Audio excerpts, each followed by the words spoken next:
그렇게 될수록 뮤지컬 제작사의 제작비는 점점 올라가는 거예요. 열심히 해서 배우가 되어서 딱 나왔는데 캐스팅이 안 돼요. 왜? 티켓 파워가 없어서. 티켓 파워를 믿고 흥행이 됐다면 그 작품이 과연 해외에 나갈 수 있을까요? 안녕하세요. 전병줄입니다. 오늘은 새로운 곳에 왔어요. 오늘은요, 뮤지컬 배우의 티켓 파워에 대해서 말씀을 드려보고자 해요. 근데 티켓 파워를 누가 더 세다, 누가 더 강하다, 누군 좀 약하다 이런 비교가 아니라 뮤지컬에서 이 티켓 파워가 어떤 역할을 하고 있고 또 어떤 단점과 문제를 가지고 있는지 이야기해드리는 시간을 갖도록 하겠습니다. 티켓 파워는 정말 솔직하게 얘기를 하면 이 배우가 티켓을 얼마나 팔 수 있나의 척도라고 생각을 하시면 좋겠습니다. 뭐 정확한 수치가 있다거나 그런 건 전혀 없지만 사람들은 이 티켓 파워를 아주 당연하게 사용하고 있죠. 제 생각으로는 티켓 파워라는 거는 전 세계적으로 존재하는 거라고 생각을 해요. 다만 용어를 우리나라처럼 티켓 파워라고 정의를 해놓고 쓰진 않겠지만 그 배우가 어느 정도 흥행을 보장을 해줘, 뭐 이런 뜻으로 사용할 수 있다고 생각을 합니다. 외국의 사례를 찾지는 못했지만요. 실제로 우리는 할리우드 영화에 유명한 배우가 나오면 그 작품을 잘 몰라도 믿고 그 영화를 보게 됩니다. 설마 엉망이겠어? 라는 식으로 말이죠. 근데 이 티켓 파워라는 단어를 가장 많이 사용하는 장르는 뮤지컬이라고 생각을 합니다. 뮤지컬 검색만 해도 티켓 파워, 입증함, 어마무시함, 티켓 파워, 왕, 뭐 이런 말을 너무 쉽게 사용하잖아요. 근데 우리가 드라마에서 티켓 파워라는 말을 잘 안 하고 영화에서도 사실 티켓 파워라는 말을 그렇게 사용하지는 않습니다. 영화에서 티켓 파워는 뮤지컬에서의 티켓 파워처럼 흥행을 좌지우지할 수 없기 때문이에요. 티켓 파워가 보장이 되어 있어도 흥행 보증 수표라고 해도 송강호 배우님이나 이병헌 배우님이나 이런 분들이 나오셔도 흥행에서 실패하는 경우가 종종 있습니다. 하지만 뮤지컬은 그렇지 않아요. 티켓 파워가 있는 배우들을 많이 캐스팅하면 듣도 보도 못한 뮤지컬도 흥행을 했다고 하고 그런 광고 많이 하잖아요. 국내 창작 초연 120억의 제작비, 장엄한 스케일, 그 다음에 바로 배우들이 나오죠. 빰빰빰빰. 그 배우님들을 캐스팅하는 것이 뮤지컬 시장에서의 흥행을 좌지우지하고 있죠. 이거는 뭐 제가 말하지 않아도 우리 모두가 다 알고 있는 사실이라고 저는 생각을 합니다. 근데 다들 티켓 파워가 문제가 있어 라고 생각을 하는데도 불구하고 이 티켓 파워가 어떤 문제가 있는가, 뮤지컬 시장에 어떤 영향을 끼치고 있는가를 진지하게 생각하시는 분들은 별로 없는 것 같아요. 실제로 제가 이 사례를 찾아보기 위해서 논문을 찾아봤는데 뮤지컬 배우의 티켓 파워가 뮤지컬 시장에 끼치는 요인 등의 논문을 찾을 수 없었습니다. 티켓 파워 관련된 논문 자체도 없었어요. 그래서 이거는 사실 제 생각이고요. 저의 이론, 저의 주장이기 때문에 동의하지 않으셔도 상관없습니다.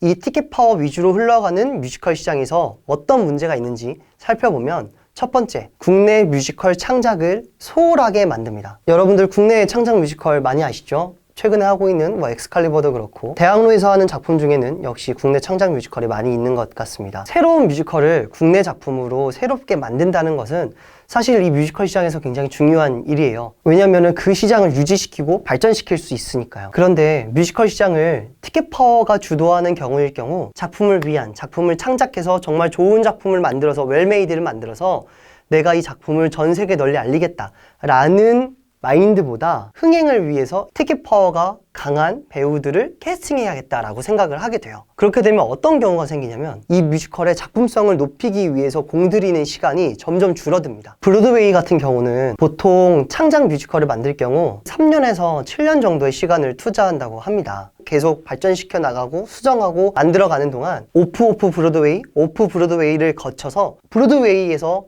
올린다고 해요. 하지만 이 브로드웨이에 올라가도 수익을 낼 수 있는 뮤지컬은 전체 창작 뮤지컬의 20%밖에 안 된다고 해요. 그래서 브로드웨이에 올라가는 창작 뮤지컬들은 그 퀄리티를 확실하게 만들기 위해서 작은 객석에서부터 시작을 해서 관객들에게 점차 검증을 받아요. 그래서 공연 올리고 분석하고 다시 만들고 수정과 보완하는 과정을 거쳐서 브로드웨이에 올리는데 바로 정식 공연을 하진 않습니다. 프리뷰 공연을 한다든지 아니면은 객석을 티켓의 가격을 낮춘 상태에서 시작을 한다든지 거기서도 한 번 더 검증을 받는 거죠. 이 오랜 시간의 과정을 거치니까 작품이 퀄리티가 점점 높아지고 작품성이 뛰어나고 그러니까 해외에 그 뮤지컬 라이센스를 팔 수 있는 거예요. 지금의 브로드웨이를 만든 건 그런 시스템이라고 볼 수 있겠죠. 그리고 영국의 웨스트엔드도 비슷하다고 합니다. 근데 우리나라는 어떻게 하죠? 창작 뮤지컬을 만들 때 이렇게 끊임없는 수정 보완 작업을 거치거나 작은 극장에서 먼저 올려본다거나 첫 초연이니까 아직 검증을 못 받았으니까 티켓 가격을 좀 낮게 받겠습니다. 이런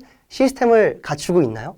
없죠. 특히 대극장 같은 경우는 그 창작 뮤지컬의 제작비가 얼마를 들어가는지를 가장 크게 홍보하고 그 다음에 티켓 파워가 강한 배우들을 최대한 많이 넣습니다. 한 배역에 트리플 캐스팅, 쿼트러플 캐스팅을 많이 하고 아이돌 하고 계신 뮤지컬 배우분들이 나오시는 경우도 많고요. 처음 올라가니까 불안하잖아요. 이게 작품을 본 사람이 있는 것도 아니고 이 작품을 뭐 입소문을 낸 것도 아니고 마케팅을 오랫동안 한 것도 아니고 그러니까 티켓 파워가 높은 배우, 강한 배우들을 남녀할 거 없이 다 넣습니다. 이런 식으로 창작 뮤지컬들의 흥행을 좌지우지하게 된다면 문제가 여러 가지가 생길 것 같은데요. 그 캐스팅된 배우를 믿고 작품을 선택하고 관객을 하러 간 관객들의 만족도가 떨어질 거예요. 그러면 어떻게 되겠죠? 그러면 다른 창작 뮤지컬을 볼 때도 새롭게 올라오는 공연을 볼 때도 아유 저것도 그럴 거야, 저 작품도 그럴 거야 하면서 뮤지컬의 흥미를 잃게 될 수도 있습니다. 상대적으로 작품성이 높은, 충분히 고민하고 수정과 보완을 거쳐서 한국 시장의 퀄리티를 높일 수 있는 그런 작품들이 흥행에서 외면을 받을 수 있어요. 왜냐면 티켓 파워가 높은 배우들은 다 그 작품에 가 있을 테니까. 작품성이 높은 작품이 관객들에게, 대중들에게 외면받는다면 국내 뮤지컬 제작사들이 작품성을 높이려고 하겠어요? 우리도 캐스팅을 세게 해야 되는구나, 제작비의 대부분을 인건비에 투자해야 되는구나 라고 생각을 하게 되는 거죠. 그러면 당연히 작품의 퀄리티가 떨어지게 되고 우리나라 뮤지컬을 외국에 팔 수가 없어요. 외국 사람들이 티켓 파워를 신경 쓰겠어요? 우리나라 대극장 뮤지컬 중에 몇 회사는 전략이 그거예요. 해외에 작품을 올리자. 이게 그 컴퍼니의 목표인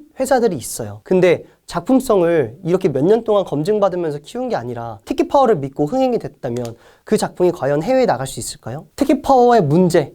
두 번째는 뮤지컬 제작을 어렵게 만든다가 있어요. 티켓 파워가 뮤지컬 시장을 주도하게 되면 다들 티켓 파워가 높은 배우들을 캐스팅하려고 할 거란 말이에요. 티켓 파워가 높은 배우들은 사실 한정적일 수밖에 없어요. 뮤지컬로만 티켓 파워를 키우신 배우들은 사실 흔치 않죠. 그러니까 드라마 하시던 분, 영화 하시던 배우분, 예능 하시던 분, 아이돌 하시던 분 다들 이렇게 캐스팅을 하는 거예요. 뮤지컬로만 티켓 파워를 가지고 있는 배우들이 많이 없기 때문에. 그래도 사실은 노래도 잘하고 연기도 잘하고 춤도 잘 추는, 그러면서 무대에서 무대 장악력을 가지고 있는 배우들이 사실 얼마나 되겠어요. 그래서 뮤지컬이 어렵다는 거겠지만 그분들의 가치, 즉 몸값은 점점 올라가게 됩니다. 근데 이분들의 몸값이 점점 올라가게 되면 어떻게 될까요? 당연히 뮤지컬 제작비가 점점 올라가게 되죠. 당연히 제작사는 힘들겠죠. 2004년에 지킬 앤 하이드가 초연을 올렸을 때 류정한 배우님 또 조승우 배우님이 초연 때 캐스팅이 되셨는데 제가 알기론 조승우 배우님의 회당 출연료가 그 당시 500만 원이었다고 해요. 가장 높았던 거죠. 그 당시 2004년에는.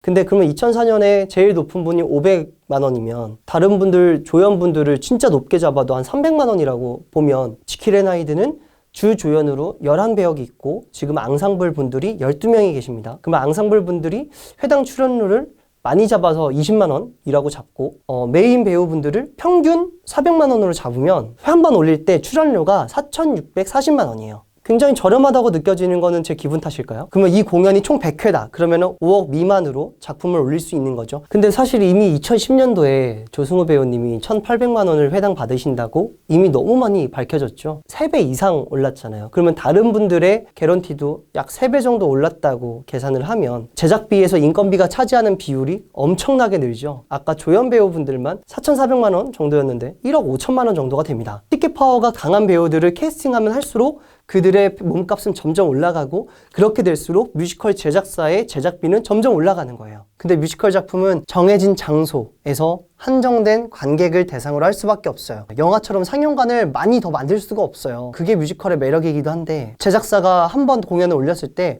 얻을 수 있는 수익은 굉장히 한정적이에요. 그 비율을 인건비가 점점 더 차지하게 되는 거죠. 결과적으로는 제작사가 힘들고 제작이 어렵게 되기 때문에 뮤지컬 시장도 힘들게 됩니다. 사업을 할 때 가장 기본이 인건비를 줄이는 일인데 인건비를 높이는 일을 하고 계신 거죠. 그러니까 제작사는 진짜 이 굴레를 벗어나기가 되게 힘들 거예요. 티켓 파워가 상대적으로 낮은 배우들을 쓰면 인건비는 떨어지지만 흥행이 잘 안 될 테고, 그렇다고 흥행을 높이고자 티켓 파워가 강한 배우들을 쓰면 제작비의 인건비가 비율이 높아져서 자기들의 회사는 어려워지고 쉽지 않습니다. 이게 한국 뮤지컬의 가장 큰 문제예요. 세 번째 문제는 신인 배우의 등용을 어렵게 한다. 뮤지컬 배우가 되기 위해서 어떤 분들은 중학교 때부터 시작하시고 아니면 고등학교부터 입시를 시작하셔서 대학교 2년에서 4년 정도 그렇게 배우시고 뮤지컬 데뷔를 하게 됩니다. 길게는 10년을 뮤지컬 배우가 되기 위해서 그 실력을 쌓기 위해서 충분히 연습을 하는 건데요. 열심히 해서 배우가 되어서 딱 나왔는데 캐스팅이 안 돼요. 왜? 티켓 파워가 없어서. 그래도 많은 분들이 얘기하실 거예요. 야, 그래도 될 놈은 돼. 티켓 파워 없어도 정말 잘하면 될 놈은 돼. 근데 그 될 놈의 비율이 얼마나 될까요? 그리고 그 될 놈이 실력이 될 놈인데 티켓 파워는 떨어져요. 근데 같이 오디션을 보고 같은 배역을 했는데 실력은 떨어지는데 티켓 파워는 몇 배가 더 높아요. 그럼 제작사는 누굴 선택할까요? 이 둘을 다 선택할까요? 멀티캐스팅으로? 티켓 파워가 비슷한 분들을 다양하게 멀티캐스팅으로 하죠.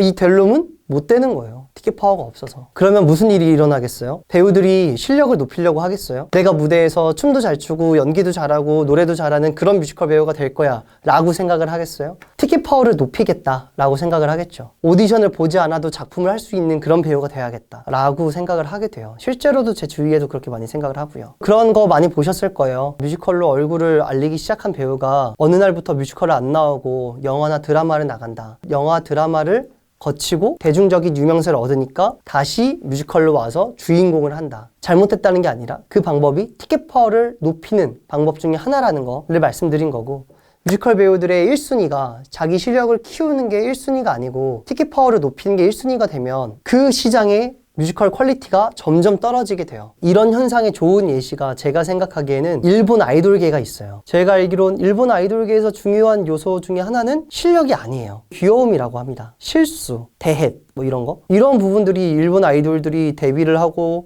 유명해지는데 되게 큰 영향을 끼친대요. 그러니까 일본 아이돌들은 실력을 키우는데 별로 생각을 안 하죠. 귀여움과 뭐 실수 뭐 이런 그런 것들이 더 중요하게 되니까, 나를 더 유명하게 만들어주니까. 우리나라 아이돌 경연대회 보면 어떠세요? 예비 아이돌이 유명하고 팬들이 많고 SNS 팔로워가 많아도 실력이 없으면 경연에서 떨어집니다. 쟤는 실력이 아니라 귀여움으로 됐네 이런 경우는 없습니다. 최선을 다하고 열심히 하는 모습이 어필을 해서 되는 경우도 있는 것 같아요. 하지만 아무리 열심히 해도 실력을 따라오지 못하면 떨어지기도 하더라고요. 실력으로 경쟁을 하는 시스템이 되니까 우리나라는 어떻게 됐어요? 한국에서만 머물러 있는 게 아니라 전 세계로 나가고 있다고요. 전 세계에서 인정을 받고 있다고요. 실력 위주로 가니까. BTS가 왜 사랑받아요? 실력이 좋잖아요. 멋있잖아요. 그러니 한국 뮤지컬을 더 발전시키고 더 좋고 멋진 작품들을 만들고 싶으면 티켓 파워 위주의 캐스팅은 조금 자제해야 되는 게 아닌가 라는 생각이 듭니다. 좋은 뮤지컬 시장이 되려면 제 생각으로는요, 티켓 파워에 휘둘리면 안 된다고 생각을 해요. 관극을 결정하실 때 그 관극을 결정짓게 만드는 요소가 배우보다 작품으로 되시는 게 더 중요하다고 생각을 해요. 그 일화 있죠. 저도 라이브 하다가 들은 건데, 스위니 토드 올라갔을 때 많은 분들이 와, 그 배우가 한대 하고 보러 갔다가 인터미션 때 절반 이상 나갔다는 이야기. 이게 티켓 파워의 폐해입니다, 여러분. 작품에 대해서 잘 모르고 그냥 그 배우가 한대, 그 배우가 하니까 믿고 볼 수 있겠다. 그렇게 갔다가 내 취향 아니네, 와 재미없어, 와 뭐야 이거 이상해 하고 나오는 거예요. 그분들은 나중에 SNS나 친구들 만날 때 그 작품 되게 별로더라, 기대 바뀌었어, 이상해, 1막 보고 나왔잖아 라는 얘기를 하게 됩니다. 장기적으로 뮤지컬 시장이 안 좋게 된단 말이에요. 제가 이 영상을 보고 계신 우리 시청자분들께 말씀을 드리자면, 앞으로는 배우보다 작품을 더 중요한 요소로 선택을 해주시면 좋겠다 라고 간곡히 말씀을 드립니다. 그러기 위해서는 사실 문체부 차원에서 또 제작사 차원에서 그 작품의 정보를 알리는데 더 집중을 해줘야 돼요. 좀 더 투자를 해줘야 되고 마케팅을 많이 해줘야 됩니다. 지금 우리가 뮤지컬에 대한 정보를 얻을 수 있는 건 유튜브에 나오는 프레스콜 영상, 그리고 제작사들이 올리는 노래 영상, 넘버 영상, 몇몇의 댓글들, 더 자세하고 더 다양한 정보와 후기들을 우리가 더 쉽게 접할 수 있다면 관극을 결정짓는 요소가 배우가 아니라 작품이 되지 않을까 생각해봅니다. 우리가 브로드웨이 가면 작품 고를 때 배우 보고 골라요? 작품 보고 골라요.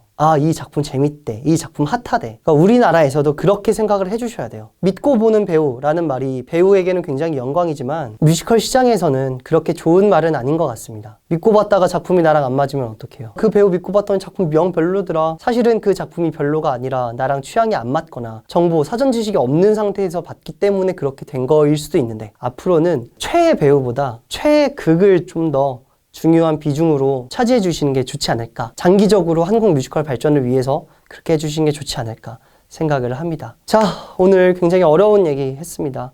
쉽지 않은 얘기였고요. 몰랐는데 제가 유튜브를 시작한 지, 제대로 열심히 한 지 이제 1년이 됐더라고요. 1년이 된 기념은 아니지만 쉽지 않은 내용의 영상을 찍었습니다. 우리가 뻔히 알고 있고 그게 문제라는 걸 알고 있는데 아무도 말을 하지 않고 문제 제기를 하지 않는 건, 그건 좀 문제잖아요. 이 기회를 빌어서 제 채널에서 많은 토론과 토의가 그리고 의견을 나눔하는 그런 영상이 돼도 저는 좋을 것 같고요. 이건 전부 다 저의 분석이고 저의 생각이니까 이해해 주시고 존중해 주시면 감사할 것 같습니다. 시청해 주셔서 감사합니다. 전병준이었습니다. 전봐.